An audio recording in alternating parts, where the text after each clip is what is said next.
Welcome back to the Branding for Abundance podcast. This is Dr. TK. So you were probably attracted to this podcast episode if you don't already listen to or subscribe to my channel. The title. So the title is How Did I Misplace $50,000? Right. And the truth is I didn't misplace it, but I lost it. Okay. So I'm a frame it as misplace it because maybe that just sounds a little better than lost it. So this episode is dedicated to when I had a group practice.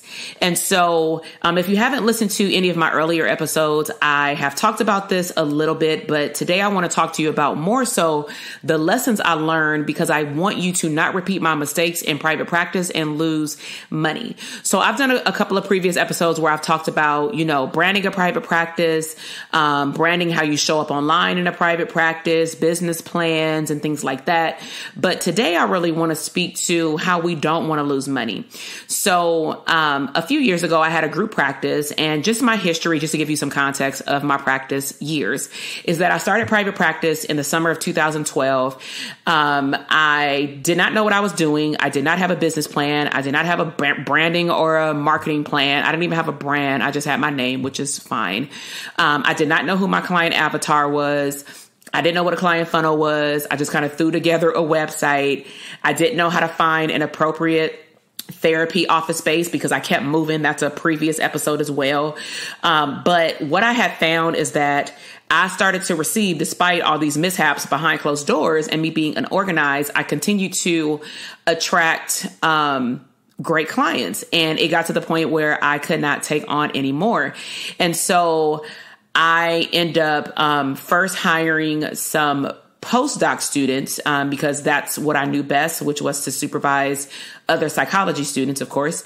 And then I started to branch off into marriage and family therapists. Back then they were interns, but now they're associates. And I had one social work intern. And so they were doing therapy for either sliding scale or some of the insurances allowed us, not that many allowed us to claim the services. And majority of my postdoc students were actually doing evaluations for veterans through a middle company that worked with the VA. And that's that's the time period that I misplaced this $50,000. So in this episode, I want to talk to you about my lessons learned. And what I want to highlight is that during this time, I never had a business coach, let alone a therapist that was a business coach, which is why I take pride in what I do.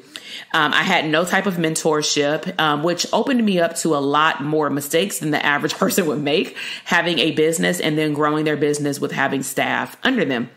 And so mine in this episode was more money mistakes. So I messed up in a huge way. And one of the bigger ways was that every single 2 weeks, my staff members would always get paid, but I could not get paid until later. And then, as you know, like a snowball effect, it's just like one thing after the other. You think you're going to get paid and then a bill is due. And so I had to make sure that my people were taken care of so they had a good experience. But me as a business owner, I was tired because I could not for the life of me at first figure out what I was doing wrong. And I had to recognize that I needed to sit still and honestly pay attention to my money, because money is a relationship that you have, like, a relationship I have with my husband. If I neglect my husband, you know what I'm saying, he's going to feel a certain type of way about it. So I had to pay attention to my money. So I want to give you some tips in regards to what I learned so that you don't lose money. Okay. So my first tip is you want to, whether you have an individual or group practice, okay, and or if you're listening to this, and I do not want to scare you, but I want to protect you. So I want to give you those tips as well. So you want to be able to make projections about your income. So because I knew how many staff I hired at a particular time, I knew around and about the average of veterans that I was seeing, but I didn't do these calculations at the beginning. I just did this like a little bit after when I realized there was a problem with payroll, is that you want to make projections about your income so that you know exactly or roundabout how much you're going to have to pay out so that you can even determine, is this worth it? Right? Because you also have to take into account overhead, which are your office your office bills. So for our office in the group practice, we had not too much actually, because a lot of things were taken care of by the office that I leased in a building. So Wi-Fi was already embedded into our lease. But I had multiple offices because I had multiple staff. For one of the offices, I did have to pay for internet. At one point when I was growing a lot, I ended up hiring a supervisor, which used to be my postdoc, and then she got licensed, and I hired her to take on half of the interns that I had that were doing the assessments for the veterans. So I had to take into account how much I had to pay her. And then what I didn't take into account is like taxes. Okay. So that was a surprise. And I'll say that one, like, for another one of these bullets that I'm going to talk about. So you want to at least do a projection of, based off of how many people you're hiring, how much overhead you have, how much your services are reimbursing, how much is all this going to cost you per month. The next point I want to bring to your attention is that preferably before you hire people, you want to have some type of savings to protect your payment and their payment. So instead of going out there just to accumulate a lot of loans after you realize this, I didn't do that. I just went in the hole and realized that I didn't pay myself. Luckily for me, I had other streams of income. So that's what kept me afloat, to be honest. But it still didn't feel good to not be able to pay myself because I was doing very hard work in my business. However, treat your business like you would if you owned a home, or even if you don't have a home, like you should have an emergency fund. You should have 6 to 9 months of an emergency of how much it costs for your household to run. You should have that amount of money in your bank account. Am I saying that you can't open a practice if you don't have 6 months? No. But if you're talking about taking responsibility of paying for taxes, having a corporation, having staff under you, and, you know, they have their own bills that they have to pay for. So they're relying on their company, their business that they work for to pay them on time. You want to make sure that you have your stuff in order. Okay. Another thing you want to take in consideration is you want to understand the reimbursement schedule. So this is actually where I lost, y'all, majority of my money. So I did not project my income as it relates to the reimbursement schedule. So to give you a visual, I wish I could really draw it out on a podcast, but like, I'm gonna give you a visual of it. Imagine that I have to pay my staff every 2 weeks, which is a whole nother bullet point that I'll discuss in a moment, because we're in California. So that's what our state law says, is that they have to get paid at minimum twice a month because they're an employee. So I hired at one time, I think 3 interns, and I had 1 supervisor, right? And that was separate from any other licensed clinicians, but the postdocs are the ones who did the VAs. So the VA itself, the middle company, not the VA, the middle company itself gave us, I'm going to say, half the rate that I would get if I was seeing a private pay client, right? But still, I love being a supervisor. I love training. Then out of that pot of money, I would pay the interns an hourly rate because I also was responsible for workers' comp, all these other taxes that no one takes into account until you see your payroll for the first time, right? So the VA, though, paid the company, and the company paid us only they paid us 45 days after the reports were turned in. So let me just create a timeline. If I saw veteran A today, we have a 24-hour timeline. Actually, it's 48 hours, but we would tell the interns 24 hours because we had to review their documentation, which is their report, to turn it over to this middle company. The middle company then had a couple of days. I don't know their timeline, but they would usually get it back to us within a week if they needed us to expand on something, clarify a diagnostic criteria or whatnot. So needless to say, our turnaround time was 48 hours if there were not a lot of hiccups. And after I was doing these for a couple of years, I knew exactly how to train the interns of how to write the reports and how to gather the information from the veteran. So that was usually never a problem. And so 48 hours, let's just say it goes out to this middle company. The middle company turns it over, does what they do, right? They process our payment within 45 days of when they receive the report. So now we're at like the 47th day from the day that we actually did the services, right? So then by the time snail mail kicks in, let's just round all this up to 60 days. 60 days is 2 months. 2 months is 4 paychecks. Can you see how it's very easy for me to get in the hole? Because any money that I had actually earned in the therapy side, what I was doing is I was taking the money that I earned or that I had saved, and I was paying the payroll. I was paying the quarterly taxes. But then where was my money? Oh, my money would come in 60 days. I would get a very big lump sum. But it's like, oh, wait, now you got to pay these other expenses because everything got to be paid on time.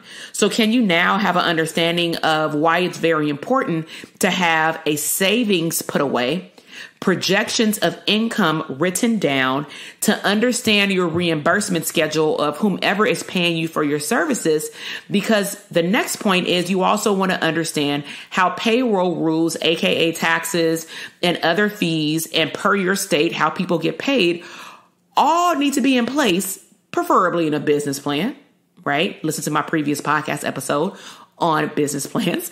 That's why all these things need to be in place before you start hiring people. So don't just jump up and say, oh, I want to join a team, I'm a boss. It's not as easy as people would say. It can be simple, but you have to follow rules. Okay. Now, another thing that I learned from this experience is that I needed an in-depth business plan for my group practice beyond my individual practice. Those two are not the same. They don't look the same. Even when you think about like a client avatar, my ideal client in a group practice, my ideal client clearly has to include who everybody's going to see, not just Takesha. Right. So and for those of you who didn't know, that was my first name. My first name is Takesha. So I may say Takesha sometimes or Dr. TK interchangeably. So in my individual practice, I would only talk about who I want to attract. But in my group practice, I have to talk about all the clients we see, whether it's therapy clients of assortment. It can also be, veterans. The next point I want to highlight is that when I look back, I wish I would have focused on only hiring who I needed versus who I wanted. I thought that I wanted to give, I'm a person about real big impact. I want to make a real big impact, which means I want to have a lot of touch points with a lot of people, right? I want to be able to serve more people. That is what I feel like God put me on this earth for, and not just to serve one person at a time, which is why I do things like the Dope Therapist Tribe and Dope Therapist Academy. Dope Therapist Academy, if you don't know the difference, is the Dope Therapist Academy is 4 weeks long, and it is specific for a private practice and private practice only. And we are building up their back office, or we're rebuilding up their back office. The Dope Therapist Tribe is a continuous membership throughout the year where clinicians are learning how to brand themselves. And majority of my clients actually are part of both, because they still want that accountability from myself, but also they like the sense of a community. Okay. So if you are interested in the tribe, you definitely want to put yourself on the wait list. The show notes are below, but, it'll be open enrollment based off of when you hear this podcast episode. We open enrollment about 2 times a year. Okay. So a business plan needed to be in place, and I also needed to hire as I needed versus what I wanted. So if I actually realized the projections of my income, how many veterans I was seeing, how much money I had saved in my account, and all those other bullets that I listed, I would have quickly realized that instead of hiring 4 interns, I would have only hired 2. I still would have kept the supervisor, but she would not have had that many hours. And then I also would have been let free to do more administrative work, because I took on half of the responsibility of supervising clinicians as well, because we split the 4 interns, right? So I could have delegated and got things off my plate.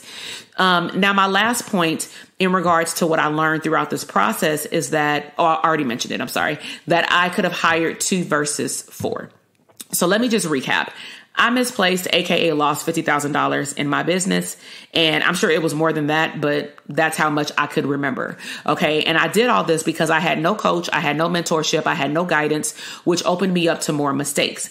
And so some of the things that I learned along this process is, as a recap, understand the projections of your income, have a savings account dedicated to rainy days in your business, understand the reimbursement schedule based off the service that you provide, understand your payroll rules and how taxes are set up. Please have a business plan in place, only hire as needed versus what you desire, and only hire the amount of people that you need at that particular time. So don't do like me and say, oh, I want 4. Just because you want 4 doesn't mean you need to hire 4. Okay. So I really hope that you enjoyed this episode. If you've ever thought about having a group practice, I really hope that this has shed some light on the things that you may want to flush out and or have in place. If you want to learn more about growing your private practice, whether it's an individual or group practice, and you really want to see what level your business and mindset is at, then I would highly encourage you to go to the show notes and take my private practice quiz. It is free, and it will also help you classify how really ready you are to take your business to the next level. Even if you already have a practice and you're like, my business is cool, I would highly encourage you to take the quiz just so that you can make sure it's cool and do a double check, because we always go through different seasons in our business. And I've had a lot of clinicians that have very thriving practices, but it's not growing at the pace that they would like. Maybe they're very stagnant, meaning they're at six figures, they're beyond six figures, but they want more than that 6-figure mark, or they want to do a lot more in their business. So make sure you check out the show notes and take that free quiz. Also, if you're not following me on Instagram, make sure you go and hop over there, engage with me. I would love to see who you are beyond the podcast voice and platform. Engage with me. I would love to know your takeaways from this podcast episode, and also share it with another therapist that you feel like it would benefit. You can take a snapshot of this episode on your cell phone, tag me, let me know your biggest takeaway in your stories, and or just hop over to one of my posts. Let me know what you listened to as far as which episode number, and let me know what your thoughts are. And I would love to engage with you and have a more in-depth discussion on social media. So until the next podcast episode, I love you. Take care. Have a blessed day. Bye.